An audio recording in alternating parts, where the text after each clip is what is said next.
है और वो भी H2SO4 के साथ रिएक्शन करता है, तो वो भी मुझे देता है K2SO4 plus Cr2SO4 whole thrice plus water plus nascent oxygen. Third मेरे पास कौन है? ओजोन। अगर ओजोन नॉर्मली काम करता है तो वो O2 में ब्रेक होता है और मुझे नेसेंट ऑक्सीजन देता है। हर वो चीज जो मुझे नेसेंट ऑक्सीजन देती है वो एक ऑक्सीडाइजिंग एजेंट होती है।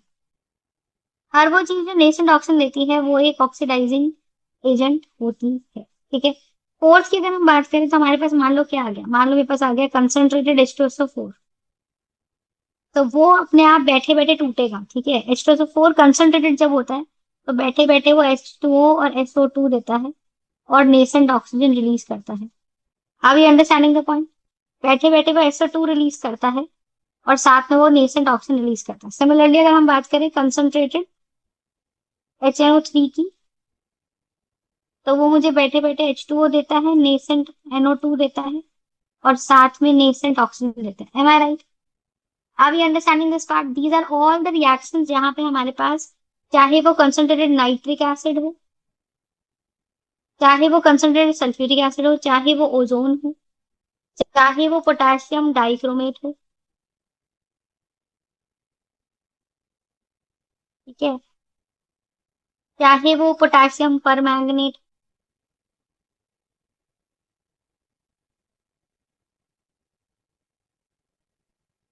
समझ रहे हो? ये सब हमारे स्ट्रॉन्ग ऑक्सीडाइजिंग एजेंट की कैटेगरी में आते। कॉन्सेप्ट क्लियर है सबको? ठीक है जी। This is what we are suppose to understand. अब जैसे फॉर एग्जांपल मैं बात करती हूँ यहाँ पे। ठीक है। तो ये अपने को चीज का कंसेप्ट अच्छे से क्लियर होना चाहिए। Is this part clear? This is one part. This is going to be concentrated nitric acid. Is it clear?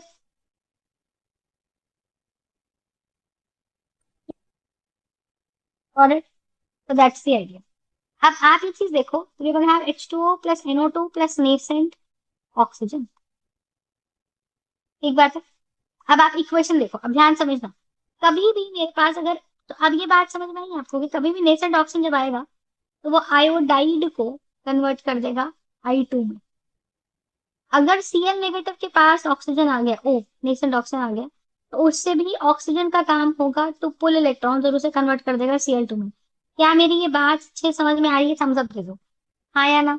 अगर मेरे पास ब्रोमाइड आ गया Br नेगेटिव और उसके साथ नेसेंट ऑक्सीजन आ गया, तो मुझे मिलेगा bromine. We are going to have Br2। Am I right? तो Br नेगेटिव मुझे क्या दे रहा है? Br नेगेटिव मुझे दे रहा है नेसेंट ऑक्सीजन, है ना? और Cl नेगेटिव मुझे क्या दे रहा है? Cl नेगेटिव मुझे क्या दे रहा है? Br2, Cl2। क्योंकि Cl जब न्यूट्रल हो जाएगा तो उसके वैलेंस शेल में 1 2 3 4 5 6 7, और यहाँ भी आ जाएगा 1 2 3 4 5 6 7। तो यहाँ भी 7 इलेक्ट्रॉन्स आ गए और यहाँ पे भी 7 इलेक्ट्रॉन्स आ गए, तो ये मेरे पास बन जाएगा Cl2 गैस। बोलो हाँ। ब्रोमीन के पास भी कितने इलेक्ट्रॉन्स है? 1 2 3 4 5 6 7। और इस ब्रोमीन के पास भी कितने? 1 2 3 4 5 6 7। तो यहाँ पे भी मेरे पास क्या आ जाएगा? ब्रोमीन आ जाएगा। आप ये understand this part? Got the point? So this is going to be Cl2 and this is actually going to be a Br2. Understood the point? तो ये चीज आ गई। अब आप लॉजिकली देखो, अगर मेरे पास SO3 नेगेटिव है, this is going to be a sulphide. You understand? This is going to be a sulphide, this is going to be SO3 - 1। अब अगर ये SO3 - 1 है ना और इसके पास नेसेंट ऑक्सीजन है, तो नेसेंट ऑक्सीजन क्या कर रहा है? अब लॉजिक देखो, सल्फाइड के अंदर सल्फर का चार्ज है X। अगर सल्फर का चार्ज है X, एक ऑक्सीजन का चार्ज होता है -2 इन द कंबाइंड फॉर्म, तो 3 ऑक्सीजन का कितना हो गया?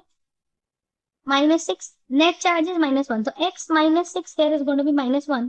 तो x की वैल्यू यहाँ पर आ जाएगी +5। अब अंडरस्टैंड? x की वैल्यू यहाँ पर कितनी आ जाएगी? +5। अब ये अंडरस्टैंडिंग? तो यहाँ पर सल्फर का चार्ज कितना है मेरे पास? +5। Is the concept clear? यहाँ पर सल्फर का चार्ज कितना है मेरे पास? +5। है राइट? और आप ये देखो। ठीक है। और जब मैं इसको बोल रही हूँ सल्फाइड ना, हाँ, अब यहाँ पे ही कन्वर्ट करते हैं SO4 - 2 में, तो हम बोलते हैं कि ये बन गया मेरा सल्फेट। अब ये कैसे बन गया? अब सल्फेट आप लॉजिकली देखो कि मैम सल्फर का चार्ज है X, एक सल्फर का चार्ज है एक्स अगर, तो एक ऑक्सीजन का चार्ज कितना है? एक सल्फर का चार्ज इज एक्स, एक ऑक्सीजन का चार्ज -2, तो चार का कितना? -8, नेट चार्ज इज -2, तो x -8 here is going to be -2, तो x की वैल्यू आ जाएगी +6। अब बताओ, क्या नेसेंट ऑक्सीजन आने से सल्फर का चार्ज बढ़ा कि घटा? It is increasing, right? Reactants में मैम बट सल्फाइड था। सल्फाइड तो SO3 - 2 होता है ना। हाँ मैंने, तो यहाँ पे -2 हो गया, तो ये +4 हो जाएगा, तो भी इसका चार्ज तो बढ़ा। तो इसका चार्ज यस अगर मैम। हमारा बढ़ गया तो +4 से कहाँ चला गया? +6 चला गया। और अगर इसका चार्ज +4 से +6 चला गया, तो ये मेरा ऑक्सीडेशन हो गया। तो क्या मुझे ये बात समझ में आई कि अब आप लॉजिक समझो। मैंने अगर ये रिएक्शन पढ़ लिया, तो अब मैंने आपको एक इक्वेशन दी, मैंने कहा जी Na2SO3 का रिएक्शन मैंने कराया KMnO4 से। और KMnO4 कभी भी अकेले ऑक्सीडाइजिंग एजेंट का काम नहीं करता, उसको डाइल्यूट H2SO4 चाहिए होता है। मार्क द पॉइंट, डाइल्यूट, ठीक है? उसको डाइल्यूट H2SO4 चाहिए होता है। अब मैंने इक्वेशन कंप्लीट करी, मैंने दो इक्वेशन पढ़ी है। एक मैंने इक्वेशन पढ़ी है KMnO4 की H2SO4 के साथ, और एक मैंने इक्वेशन पढ़ी है किसकी? Na2SO3 के साथ। तो क्या होगा मुझे बताओ? KMnO4 प्लस H2SO4 रिएक्शन हो रहा है, तो ये क्या बना के देगा? K2SO4। साथ में मुझे बनाकर देगा MnSO4। साथ में मुझे बनाकर देगा वाटर। और जो नेसेंट ऑक्सीजन देगा वो जाएगा इसके पास। जब वो नेसेंट ऑक्सीजन जाएगा और इसके पास जाएगा, इसका मतलब क्या है मुझे बताओ? तो this is going to be Na2SO3, so this is going to be Na+1 and this is going to be SO3 - 2। और यहाँ पे मेरे पास क्या आ जाएगा? नेसेंट ऑक्सीजन आ जाएगा। ऐसा नो, तो nascent oxygen will convert SO3 - 2 को किसमें? SO4 - 2 में, और Na+ तो Na+ ही रहने वाला है। इन दोनों का जब क्रिस क्रॉस हो जाएगा तो क्या बन जाएगा? Na2SO4। तो क्या मेरी ये बात समझ में आई कि मेटल आयन से कभी भी ऑक्सीजन इलेक्ट्रॉन छीनता नहीं है? यहाँ इसका चार्ज +4 था, इससे 2 इलेक्ट्रॉन्स और छीन लिए गए, तो अब सल्फर का चार्ज यहाँ पे कितना हो गया है? +6 हो गया है। कॉन्सेप्ट समझ में आ गया कि नहीं आ गया बताइए? Is this part clear? तो ये हमारे पास क्या आ जाएगा? ये हमारे पास आ जाएगा Na2SO, ठीक है? तो अब लॉजिक समझ में आया। अब यही अगर मैं तुमको Na2SO3 दे देती, और मैं तुमको दे देती कि मेरे पास K2Cr2O7 है, हमें पता है कि ये पोटेशियम डाइक्रोमेट है। के लिए हमने लिख दिया पोटेशियम, और Cr2O7 के लिए हमने क्या लिख दिया? डाइक्रोमेट। बोलो है ना? तो जब मैंने के के लिए लिख दिया, तो मुझे के लिए क्या मिल गया? के लिए मुझे मिल गया पोटेशियम लिख दिया, और Cr2O7 - 2 के लिए हमने लिख दिया डाइक्रोमेट। तो आप ये देखोगे, जो मेरे पास Na2SO3 है और उसका डाइक्रोमेट लिखा है, तो मुझे मिलेगा क्या? मुझे मिलेगा Na2Cr2O7, है ना?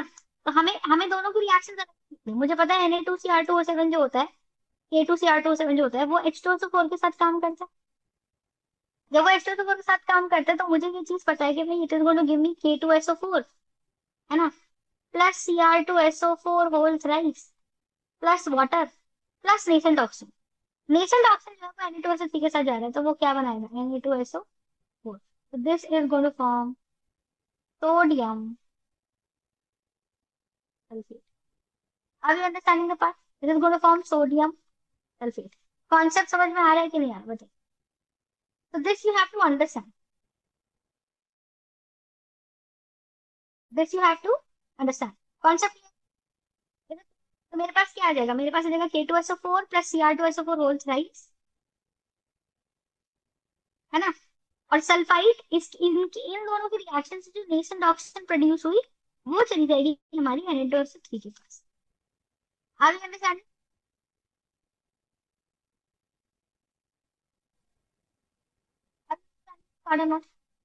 इसी तरीके से आप देखो कि अगर मैंने डाल दिया मेरे पास Na2SO3, और मैंने डाल दिया कंसंट्रेटेड HF3। आपको पता है कि कंसंट्रेटेड HF3 अकेले बैठे बैठे H2O रिलीज करता है, नेसेंट ऑक्सीजन रिलीज करता है, और NO2 रिलीज करता है। जो ऑक्सीजन है वो Na2SO3 के पास जाएगी, तो क्या बनाएगी मुझे बताओ? H2O जो है वो किसके साथ जा रही है? H2O जो है वो जा रही है हमारी NO2 के साथ, और जो वो नेसेंट ऑक्सीजन रिलीज कर रही है वो जाएगी इसके साथ। ये क्या बना के देगी मुझे? ये मुझे बना के देगी Na2SO। This is gonna be sodium sulphate. Am I right? तो आपको ये चीज समझ आ रही थी कि हर ऑक्सीडाइजिंग एजेंट अपना प्रोडक्ट तो दे ही रहा है, पर जो नेसेंट ऑक्सीजन के साथ है, वो इसके साथ सल्फाइड के साथ हमेशा सल्फेट बनाएगा। क्या हमें अब इक्वेशंस बनानी डिफिकल्ट है? तो अगर मेरे को ऐसे कोई क्वेश्चन आता है, क्वेश्चन कहता है write down an equation times 5, फिर potassium sulphide react with concentrated sulphuric acid. अब तुमको पता होना चाहिए कि कंसंट्रेटेड सल्फ्यूरिक एसिड एक ऑक्सीडाइजिंग एजेंट है, और क्योंकि ये एक ऑक्सीडाइजिंग एजेंट है तो तुमको पता है इसके साइड प्रोडक्ट्स क्या हैं। तो अब आप इक्वेशन लिखोगे, पोटेशियम सल्फाइड लोगे के इज +1, सल्फाइड इज SO3-2, तो आपने प्रोडक्ट बन गया।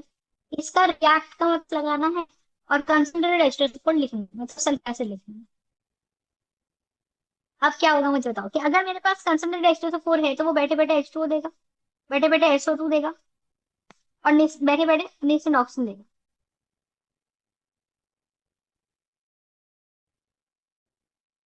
तो नेसेंट ऑक्सीजन देगा ना, SO3 बच जाएगा।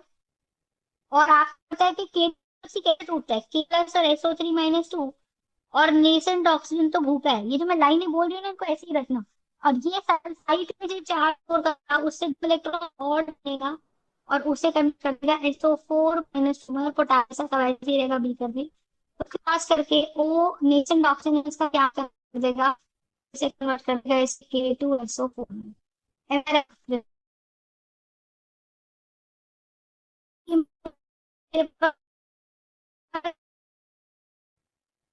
फोर है, कॉन्सेप्ट क्लियर और not? So this is going to give me K, and this is also going to give me K2SO4. Understood the point? Understood the point or not? Just tell me. Got it? Yes or no?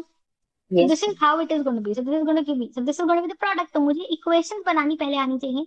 और फिर अब आप देखो, अगर मैं आपको balancing करने के लिए बोल दूं, सो नाउ यू नो कि ये बैलेंसिंग कैसे होगी। कि ये ऑलरेडी डन एसिडिक बैलेंसिंग, उसकी वर्कशीट भी मैंने भेजी थी। आई होप वो करके एक बार ग्रुप पे डाल देना, so आई कैन चेक। ठीक है, इट्स वेरी इंपॉर्टेंट, पर कर लेना उसमें। Is this part clear? ठीक है। नेक्स्ट अगर अब आप देखोगे ध्यान से, तो we gonna have K2SO3। You get the point? So K2SO3 plus concentrated H2SO। Got it? Yes और यस नो? मैम। तो we gonna have potassium reacts with concentrated H2SO3, है ना? अब ध्यान से देखो, हम मेरे पास इसमें क्या चीज आती है। ठीक है, तो अब हम ऐसे बहुत सारे प्रोडक्ट्स पढ़ेंगे। अब जैसे फॉर एग्जाम्पल मैंने लिखा potassium chloride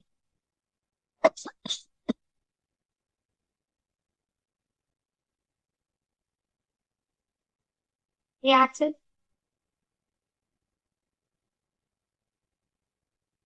concentrated sulphuric acid. तो ये क्या करेगा मुझे बताओ? Potassium chloride is KCl, that's gonna be K+1 and Cl-1। Am I right? और आपको पता है कंसंट्रेटेड H2SO4 रिएक्शन करता है, H2O बनाता है, SO2 देता है, और साथ में नेसेंट ऑक्सीजन देता है। नेसेंट ऑक्सीजन इसके पास जाएगा, और उसे किस में कन्वर्ट कर देगा? Cl- के पास जाएगा, और उसे बना देगा Cl2 में। क्योंकि O जो है, एटॉमिक नंबर 8 है, कॉन्फ़िगरेशन 2 6 है। एक इलेक्ट्रॉन ये ले लेगा, और एक इलेक्ट्रॉन ये ले लेगा। तो यहाँ मेरे पास क्या चीज आ जाएगा? This is going to be Cl2। This is going to be nothing but what? Cl2। Are you understanding this part?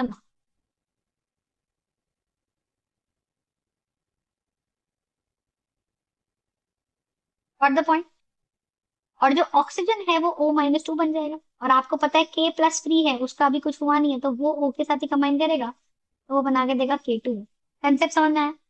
अगर वो मुझे K2O बना के देगा, K2O will do what? K2O will dissolve in water, and when K2O will dissolve in water, it is going to do what? It is going to give me what? देखो, K2O का reaction क्या है? K+and O-। ये याद रखो अभी फिलहाल के लिए, रिएक्शन बनाना। मैंने तुम लोग को डबल डिस्प्लेसमेंट रिएक्शन सिखा रखे है ना। तो will have H+ and OH negative, तो positive will go with negative, this positive will go with this negative, तो अंदर ही अंदर ये बन जाएगा मेरे पास KOH। तो हमारा एक लास्ट प्रोडक्ट बनेगा KOH। और ये कैसे बना आपको समझ आ रहा है? साथ में पानी फिर से बनता है, तो पानी हम हटाते नहीं है, पर मेरी फाइनल इक्वेशन बन जाती है। Are you understanding how to frame the inorganic chemistry का? इनऑर्गेनिक केमिस्ट्री की इक्वेशन हम कैसे बनाएंगे, ये बात समझ में आ गई तो बताइए। Are we understanding? ठीक है, this is how we make the equation. So this is potassium chloride concentrated H2SO4, ये मेरा H2O है, और ये मेरा SO2 है। इस तरह से इक्वेशन बनती है। अब लॉजिक देखो, अब जैसे फॉर एग्जांपल मैंने बोला क्या, ठीक है, ध्यान से समझना। फॉर एग्जाम्पल मैंने बोला,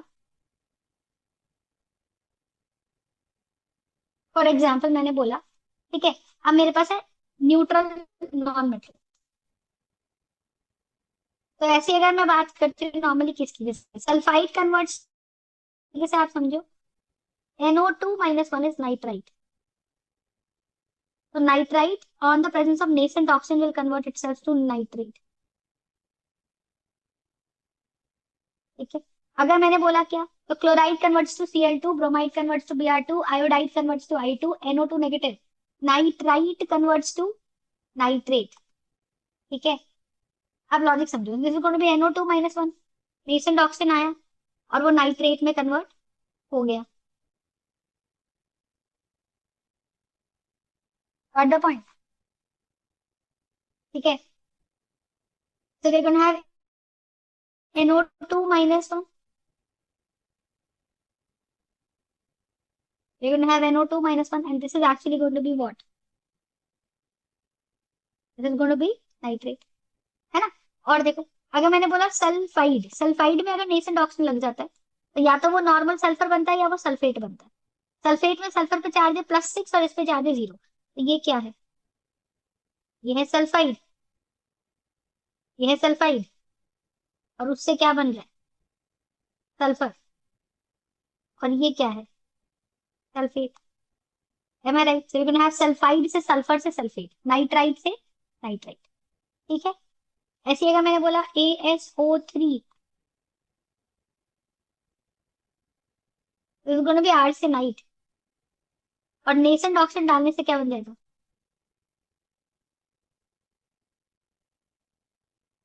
this becomes arsenite. Am I right? Arsenite से कन्वर्ट होकर ये क्या बन गया? Arsenite. Are we understanding the point? So is gonna be ASO3 - 3। I hope you're understanding. So from arsenite it converts to arsenate. ठीक बात है?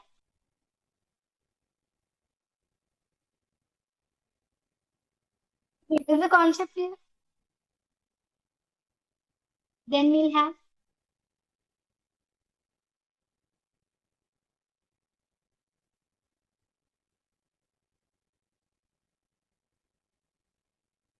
ठीक है जी, तो sulphide to sulphate, sulphide to sulphur या सल्फेट, आर्सेनाइट टू आर्सेनेट। ठीक है, this is another conversion we have. अब आ जाओ न्यूट्रल नॉन मेटल्स के ऊपर। अब न्यूट्रल नॉन मेटल्स के साथ ये कैसे काम करता है, लॉजिक समझो। देखो, जैसे मान लो कार्बन है, कार्बन के साथ नेसेंट ऑक्सीजन आ गया। अब आपको ये चीज समझनी है कि बीकर में ना नेसेंट ऑक्सीजन से बबल्स की फॉर्म में बनती है, फटाफट फटाफट, तो एक मॉलिक्यूल तो बनता नहीं है, कई सारे लाखों करोड़ों एटम्स बनते हैं, तो ऑक्सीजन, नेसेंट ऑक्सीजन निकले जा रही है। सोच के देखो, अगर नेसेंट ऑक्सीजन को अपने रास्ते में कोई नहीं मिलता, तो यही दोनों ऑक्सीजन आपस में बॉन्ड बना लेंगे, है ना? यही दोनों यहाँ पे बॉन्ड बना लेंगे। लेकिन अगर मेरे पास क्या हो गया, अगर मेरे पास बीच में रास्ते में कार्बन आ गया, क्योंकि ऑक्सीजन को क्या करना है, ऑक्सीजन का एटॉमिक नंबर है तो कॉन्फ़िगरेशन 2 6 है, तो उसको कहीं से तो 2 इलेक्ट्रॉन छीनने हैं ना, 3। तो ऑक्सीजन को अगर कहीं से भी 2 इलेक्ट्रॉन छीनने हैं, इसका मतलब क्या है मुझे बताओ? ऑक्सीजन का atomic number is 8, configuration is 2 6, कहीं से तो उसको 2 इलेक्ट्रॉन गेन करने हैं। सही बात है। और अगर इसको कहीं से भी 2 इलेक्ट्रॉन गेन करने हैं, तो वो क्या करेगा मुझे बताओ? बोलो, कि ऑक्सीजन को कहीं से भी 2 इलेक्ट्रॉन गेन करने हैं, तो वो क्या करेगा? बोलो, कि भाई या तो आपस में ही कोवलेंट बॉन्ड बना ले, नहीं तो रास्ते में जो मिल रहा है उससे इलेक्ट्रॉन छीन ले। अब मान लो उसको रास्ते में कार्बन मिल गया, अब तुम बताओ, कार्बन का एटॉमिक नंबर,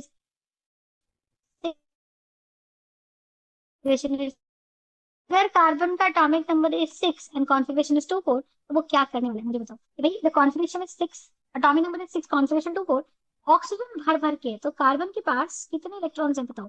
4। अगर कार्बन के पास 4 इलेक्ट्रॉन्स हैं, इसका मतलब क्या है मुझे बताओ? कि this is actually going to be CO। ऐसा नो? तो हम ये बोल रहे हैं कि अगर ऑक्सीजन है, तो ऑक्सीजन क्या करेगा मुझे बताओ? 1 2 3 4 5 6। तो दी आइडिया है इसकी, वो 2 इलेक्ट्रॉन ये से छीना शुरू करेगा, एक ऑक्सीजन को 2 ही इलेक्ट्रॉन चाहिए, तो दो इसने छीन लिए, दूसरे ऑक्सीजन ने दो इलेक्ट्रॉन छीन लिए। यस और नो? तो कार्बन पे कैसा चार्ज बन गया? +4। मतलब आप ये मान के चलो कि अगर हम ये मान ले कि नेसेंट ऑक्सीजन एक्सेस में रिलीज हुई है, नेसेंट ऑक्सीजन एक्सेस में रिलीज हुई है, so it will snatch away all the electrons from all the valence electrons from the carbon atom. Am I right? It will snatch away all the electrons from the carbon atom. Are you understanding the point? And when it is going to snatch all the electrons from the carbon atoms, then what do you think is going to happen? That carbon will have a charge of plus. Are you understanding this part? Then carbon will have a charge of plus. Concept clear?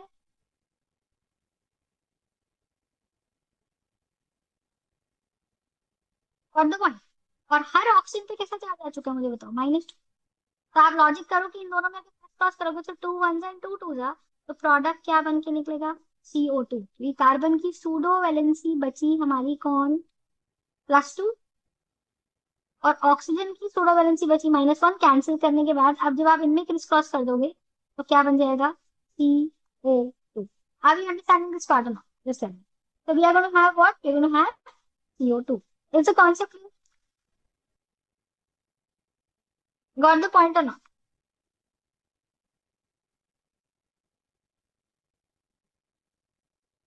So we are going to get what? We are going to get CO। Is this part clear? Similarly, carbon plus nascent oxygen है तो वो CO2 है ना? इसमें sulphur plus nascent oxygen अगर है तो क्या बनेगा? Atomic number 6 configuration 2 6 2 sorry 16 2 8 6। और सल्फर अगर आ गया तो मैं लिखूंगी S8। और आप ये समझो कि रिएक्शन में पार्टिसिपेट सल्फर करता है। ये बात हम पढ़ चुके हैं कई बार। ये जो 10th वाले रिएक्शन भी हमने पढ़े हैं उसमें हमें ये चीज पता होती है कि भाई सल्फर लिखा भले मॉलिक्यूल हो पर रिएक्शन में पार्टिसिपेट उसका एटम करता है। Are we understanding? So what do you think we're going to get? We're going to get S8 plus nascent oxygen. Are we understanding the part? So we're going to get S8 plus nascent oxygen. Am I right or not? अब nascent oxygen हमें ये मान के चलना है कि during any reaction ये access में प्रोड्यूस हो रही है बाय दी ऑक्सीडाइजिंग एजेंट, है ना? बहुत सारी प्रोड्यूस हो रही है। अगर बहुत सारी प्रोड्यूस हो रही है तो यहाँ पे अपने पास कौन है? सल्फर है। और सल्फर के पास बहुत सारे यहाँ पर ऑक्सीजन एटम्स हैं। Are we understanding? बहुत सारे ऑक्सीजन एटम्स है तो यहाँ कितना एटॉमिक नंबर है? सल्फर का एटॉमिक नंबर है 16। So configuration here is 2 8 6। तो कितने इलेक्ट्रॉन्स है? 1 2 3 4 5 6। यस और नो? और हर ऑक्सीजन के पास वैलेंस शेल में कितने इलेक्ट्रॉन्स है? 1 2 3 4 5 6। तो दो इलेक्ट्रॉन्स ये ले जाएगा। 1 2 3 4 5 6। तो दो इलेक्ट्रॉन्स ये ले जाएगा। 1 2 3 4 5 6। तो दो इलेक्ट्रॉन। तो सुना, सल्फर से सब इलेक्ट्रॉन छीन लेंगे तो सल्फर का वैलेंस शेल से 6 इलेक्ट्रॉन जबरदस्ती छीने गए। और आप ये देखो +6 होना बहुत मुश्किल है लेकिन ये बहुत ट्रांजिएंटली बनता है। It is formed extremely extremely in transient manner. Transient manner मतलब बहुत ही कम समय के लिए बनता है ये। और जैसे ही बनता है ये तुरंत O-2 के साथ क्रिस क्रॉस कर लेता है। तो आप मुझे बताओ क्या बनता है? SO3 बनता है। तो sulphur gets oxidise to SO3। क्या मेरी बात समझ आई? तो कार्बन फर्दर अगर हम बोले कि भाई कार्बन के साथ अगर नेसेंट ऑक्सीजन जुड़ रहा है तो कार्बन के साथ नेसेंट ऑक्सीजन जुड़ के क्या बना रहा है? कार्बन डाइऑक्साइड बना रहा है। क्या मेरी बात समझ में आ रही है? सल्फर के साथ नेसेंट ऑक्सीजन जुड़ के क्या बना रहा है मुझे बताओ? सल्फर डाइऑक्साइड बना रहा है। Are we understanding this part? Are we understanding this part not this time? ठीक है जी। इसी तरह से फास्फोरस है तो फास्फोरस का एटॉमिक नंबर नेसेंट ऑक्सीजन के साथ रिएक्शन कर रहे हैं, लिखते हम P4 है तो हमें ये चीज समझ आती है कि फास्फोरस की एटॉमिसिटी 4 है। एटॉमिसिटी 4 मतलब number of atoms in a molecule. But आप ये चीज समझो रिएक्शन में पार्टिसिपेट कौन करेगा? फास्फोरस। और ऑक्सीजन जो निकल रही है, नेसेंट ऑक्सीजन जो निकल रही है, जो नेसेंट ऑक्सीजन निकल रही है वो क्या निकल रही है मुझे बताओ? That nascent oxygen that is being released is basically what?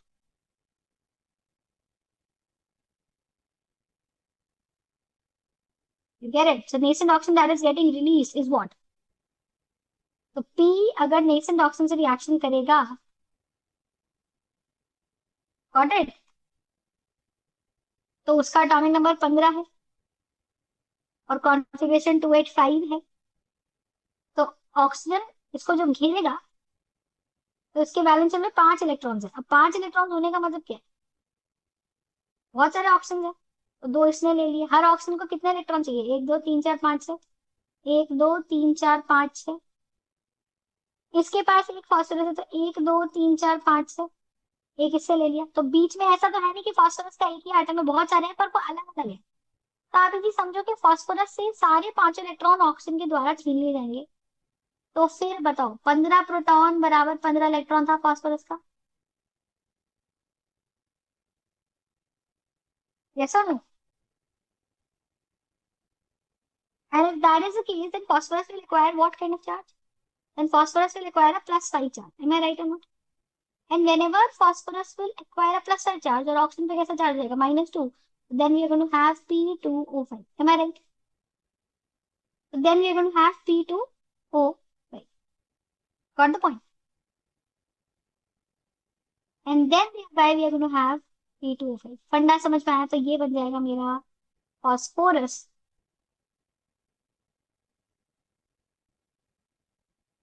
Pentoxide. M I right? ये बन जाएगा मेरा phosphorus pentoxide.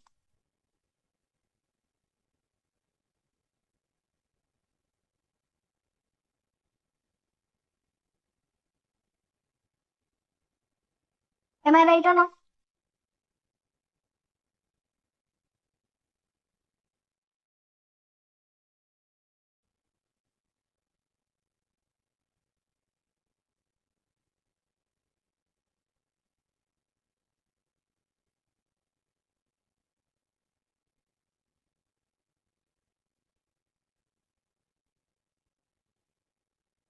Any doubts in this? और ओ पे कैसा चार्ज है? -2। तो क्रिस क्रॉस जब कर लेंगे तो क्या बन जाएगा? P2O5। And what is this? This is going to be phosphorus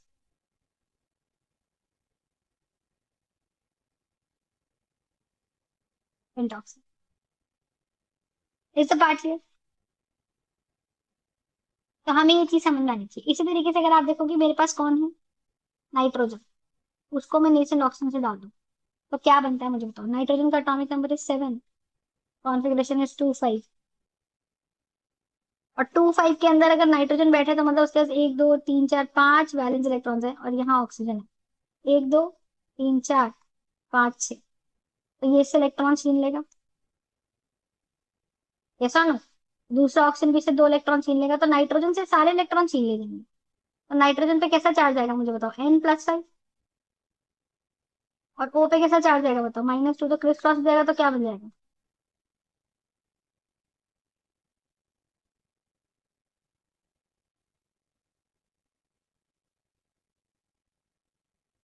इस going to be nitrogen pentoxide. बात समझ में आ गई? थम्स अप और थम्स डाउन।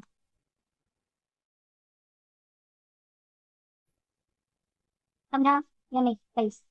ठीक है। Perfect perfect perfect perfect perfect. ठीक है, तो दैट्स द आइडिया। तो अब यहाँ पे क्या आ गया अपने पास? N2O5 आ गया। Is going to be N2O5। Got the point? तो ये बन जाएगा नाइट्रोजन पेंटॉक्साइड। ठीक है। अब जैसे फॉर एग्जाम्पल फॉस्फोरस का ऑक्सीजन से रिएक्शन हुआ, तो वो क्या बन जाएगा? Phosphorus pentoxide. ठीक है। अब आप ये चीज देखो, तो हमें ये लॉजिक समझ में आना चाहिए कि कार्बन के साथ अगर नेसेंट ऑक्सीजन कंबाइन हो गया तो क्या बनेगा? Carbon dioxide. फॉस्फोरस के साथ अगर नेसेंट ऑक्सीजन आ गया कभी भी, तो वो बन जाएगा P2O5। नाइट्रोजन के साथ अगर नेसेंट ऑक्सीजन आ गया तो बन जाएगा N2O5। अगर सल्फर के साथ नेसेंट ऑक्सीजन आ गया तो वो बन जाएगा SO3। ठीक है जी, ये बात समझ में आ रही है? तो ये भी हमारे ऑक्सीडाइज प्रोडक्ट्स है। तो अगर मैं सबको एक साथ लिखूं, तो sulphide converts to sulphate, sulphide will also convert to sulphate और सल्फर, डिपेंड करता है। और प्योर सल्फर, है ना? और ये मेरा क्या है? ये मेरा सल्फाइड है। तो sulphide and this is sulphate. Got the point? Similarly NO2 negative जो है that gets converted to nitrate. So this is nothing but what? This is nitrite converts itself to nitrate. ठीक है. Phosphite PO3 minus 3 gets converted to PO4 minus 3. So this is basically going to be what? PO3 minus 3. तो ये मेरा कौन है? Phosphite. और ये मेरा कौन है? Phosphate. Am I right? So nitrite converts itself to nitrate. Phosphite converts itself to phosphate. ठीक है जी. Arsenite converts itself to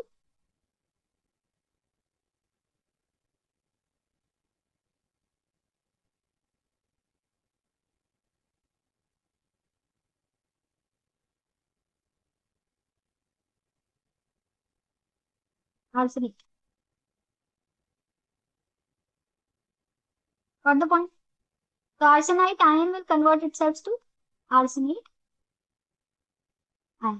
Understood the point? Phosphite will convert itself to phosphate. Arsenate will convert itself to arsenate. Nitrite will convert itself to nitrate. Sulfide will convert to sulfate. Sulfite will also convert to sulfate. ठीक है. फंडा समझ में आ गया. और हमने तीन क्या पढ़े थे? Chloride will convert to chlorine. Iodide will convert to iodine in the presence of nascent oxygen. और bromide will convert itself to bromine. फंडा समझ में आया या नहीं बताइए. So we'll have chloride will convert itself to chlorine. Iodide will convert itself to iodine. Bromide will convert itself to bromine. Am I right?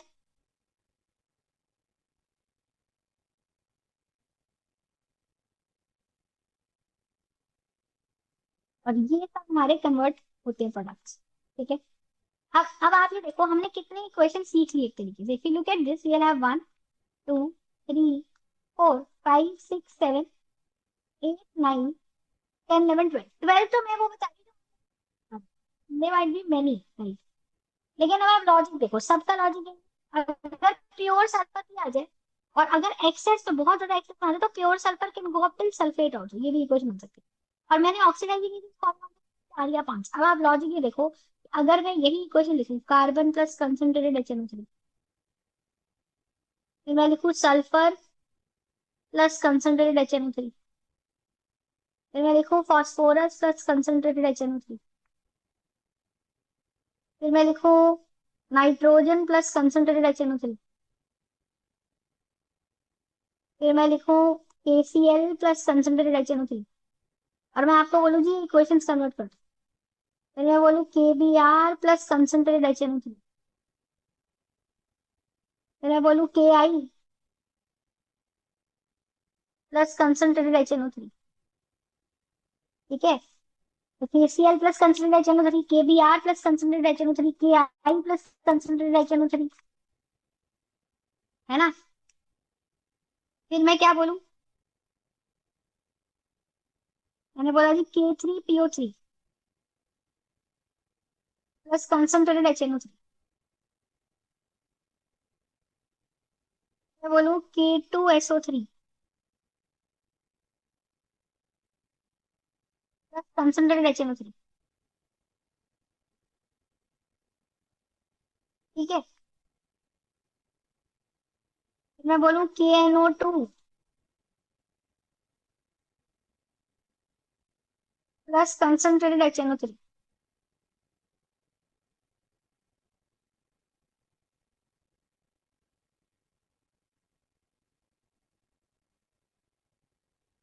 ठीक है.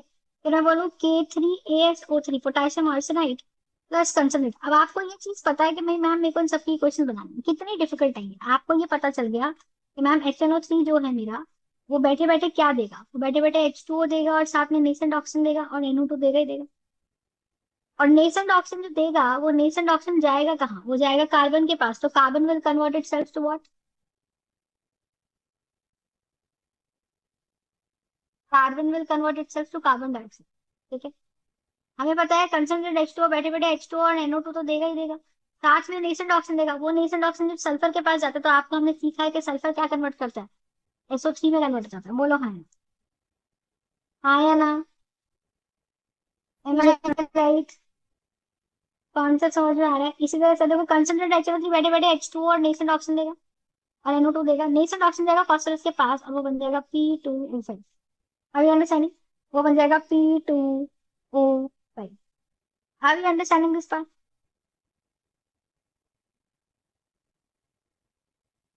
Yes similarly ma'am. अगर हम बात करें किसकी, we are talking about HNO3, तो वो क्या बना के देगा मुझे बताओ? नेसेंट ऑक्सीजन H2O बना के देगा और NO2 बना के देगा।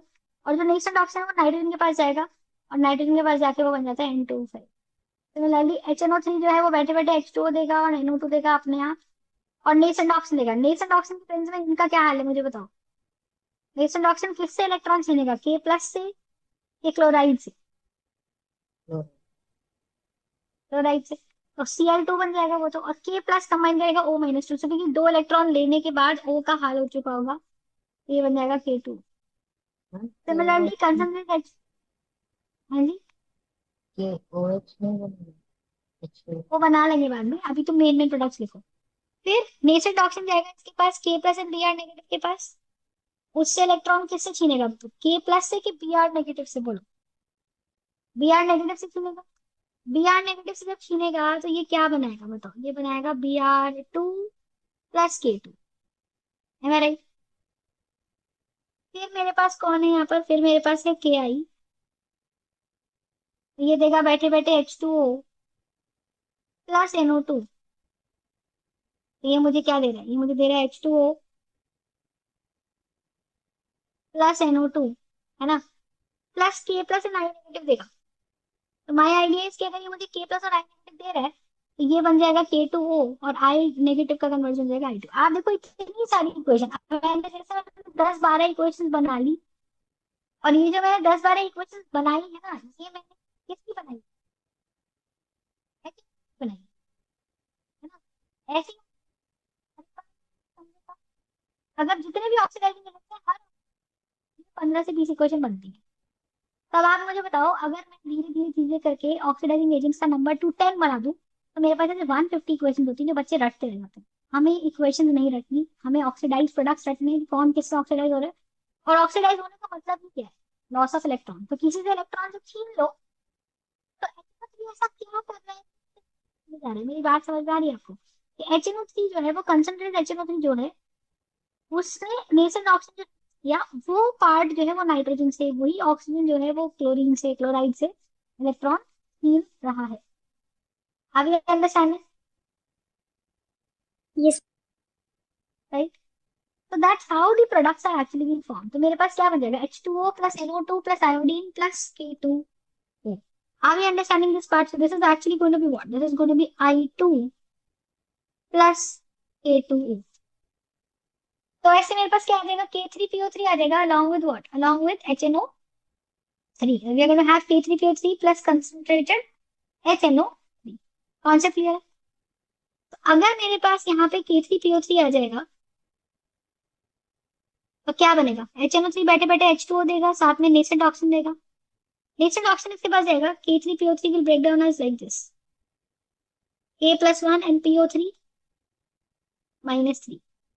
तो नेसेंट ऑक्सीजन जब इसके पास जाएगा तो होगा क्या मुझे बताओ? This is gonna B PO4 - 3 और ये है मेरे पास K+1। This is gonna B K3PO4। है ना? नेसेंट ऑक्सीजन फॉस्फाइड को किस में कन्वर्ट करते हैं? फॉस्फेट में। और K+ का तो कुछ बचा नहीं, तो K+ बेचारा एंड में जो भी एनायन होगा उसके साथ चिपक जाएगा।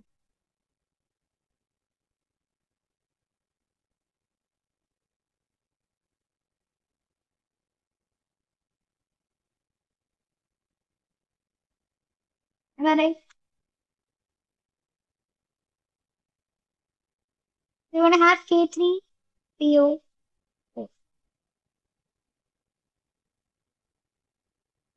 Got the point? Then we're gonna have H2O। Then we're gonna have NO2। Nascent oxygen जाएगा सल्फाइड को कन्वर्ट कर देगा सल्फेट में। तो K+ will remain in the beaker and it is going to form SO3 - 2। Am I right? Yes. Then we're going to have what? We're going to have H2O plus NO2 plus nascent oxygen जाएगा और बनाएगा क्या?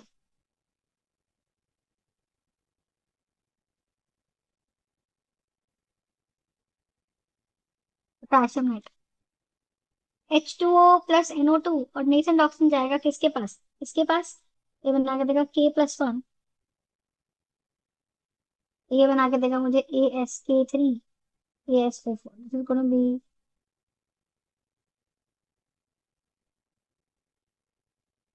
Potassium arsenate. Are you understanding the part?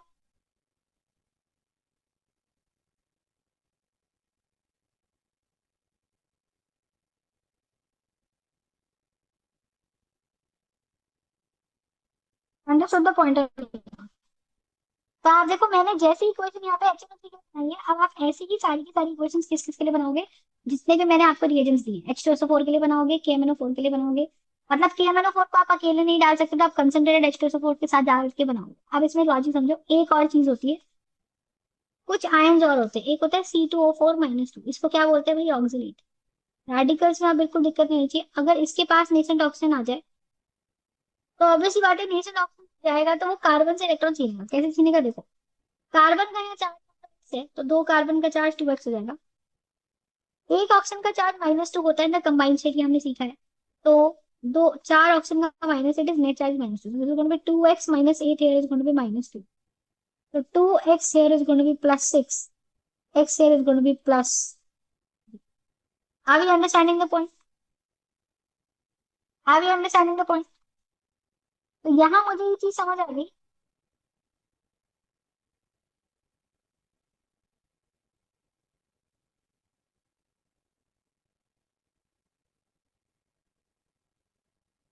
ठीक है, and hence what do you think is going to happen? X here is going to be +3।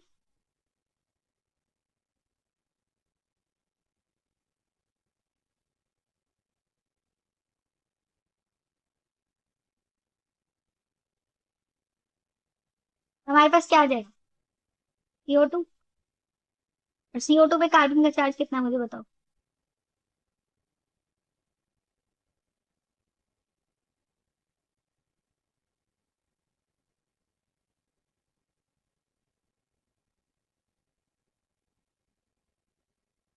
यहाँ carbon का charge कितना है?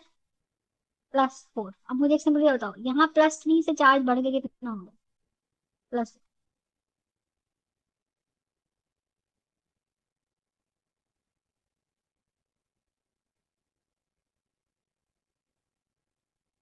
Got the point? So here it is converting from +3 to +4।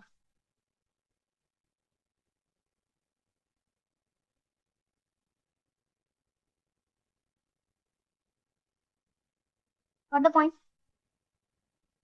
And thereby you're going to have +3 to plus.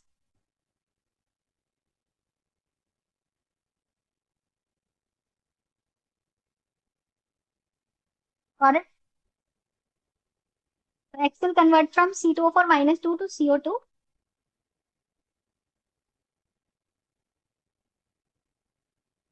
So that's the idea.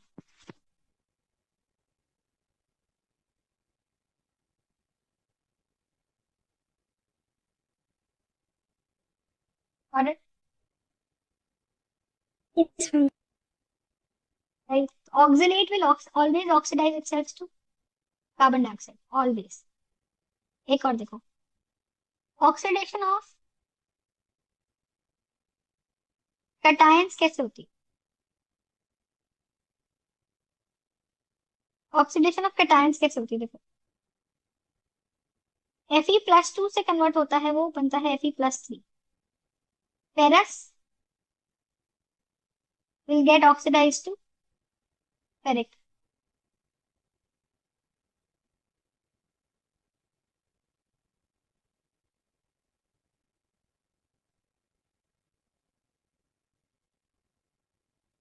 Stannous will get oxidized to stannic।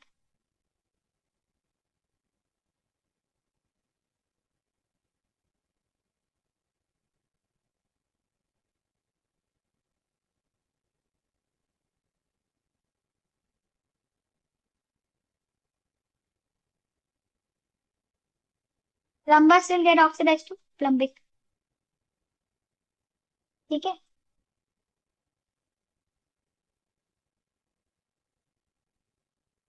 इस तरीके से अपने को याद रखना है। और बताओ, Cu+1 will get oxidized to Cu+2, Na+2 will get oxidized to Na+4. Cupric,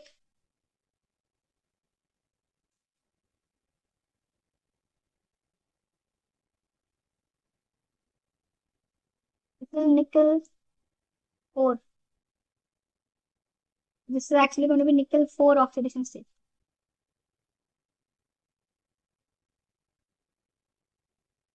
This is going to be nickel 2. This is going to be Q+, or you can say copper 1, and this will be cupric. Got the point? So that's the idea.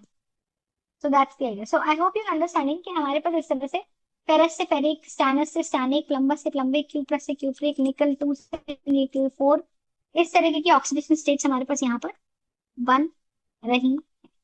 सही बात है। तो ये सब किसकी presence में होगा? ये सारी की सारी ऑक्सीडेशन भी हमारी होती है नेसेंट ऑक्सीजन की प्रेजेंस में। समझ में आई? अब आप ये सारी इक्वेशंस लिख लो, और इन सभी इक्वेशंस का आपने क्या करना है, इक्वेशन बनानी है विद एवरी ऑक्सीडाइजिंग एजेंट। जैसे मैंने हर एक की HNO3 के साथ बनाई, अगले लेवल पे आप क्या करोगे, अगले लेवल पे आप लिखोगे, मान लो आप लिखोगे KCl+KMnO4 प्लस कंसनट्रेटेड H2SO4। समझ में आ गया? तो मैंने आपकी बार ऑक्सीडाइजिंग एजेंट ले लिया ये। फिर मैं लिखूंगी KBr+KMnO4 प्लस कंसनट्रेटेड H2SO4। फिर मैं लिखूंगी KI+KMnO4 प्लस कंसनट्रेटेड H2SO4। ठीक है, फिर मैं लिखूंगी sulphur plus KMnO4 plus concentrated H2SO4। फिर मैं लिखूंगी phosphorus plus KMnO4 plus concentrated H2SO4। I hope you guys are understanding. और कैसे हम ये इक्वेशंस बना रहे हैं, हमारी इक्वेशन से इस तरीके से ही बननी चाहिए। ठीक है,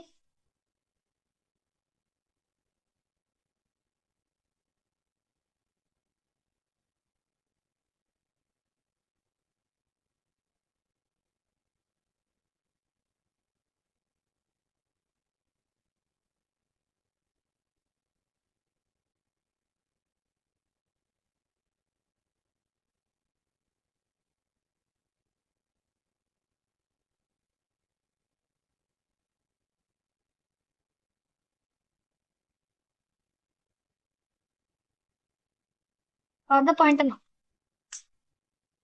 तो दैट्स हाउ, ऐसे जितने भी ऑक्सीडाइजिंग एजेंट्स है उन सब की इक्वेशन बनाओगे। फिर आप ले लोगे A3ASO3, A3PO4, A2SO3,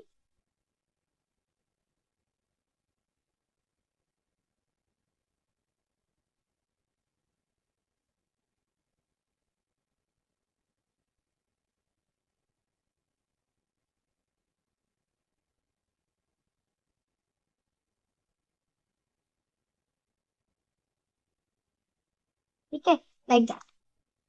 this is what we are suppose to do. A3SO3 है, A3PO4 है ना, इस तरीके से। तो ये अपने को अच्छे समझ में आना चाहिए। Got the point? इस तरीके से हमें इसकी A3SO3, KMnO4, कंसंट्रेटेड H2SO4, इन सब का काम करना चाहिए। इज दिस पार्ट क्लियर और नॉट? Just done. ठीक है जी। तो this is the idea, this is how we have to make the equation. So approximately मान के चलो कल तक हमारी कम से कम 5 अगर ऑक्सीडाइजिंग एजेंट हमने सीखे और 2 की इक्वेशन अगर हमने लिख ली, तो आप समवेयर अराउंड 45 इक्वेशन और बनाओगे। 15-15 सबस्ट्रेट्स हैं, ये सबस्ट्रेट है। सबस्ट्रेट कौन होता है? जिसको ऑक्सीडाइज किया जाता है। और ये क्या है मेरा? Oxidising agent. ये आप बनाकर मुझे भेजोगे। Is it clear?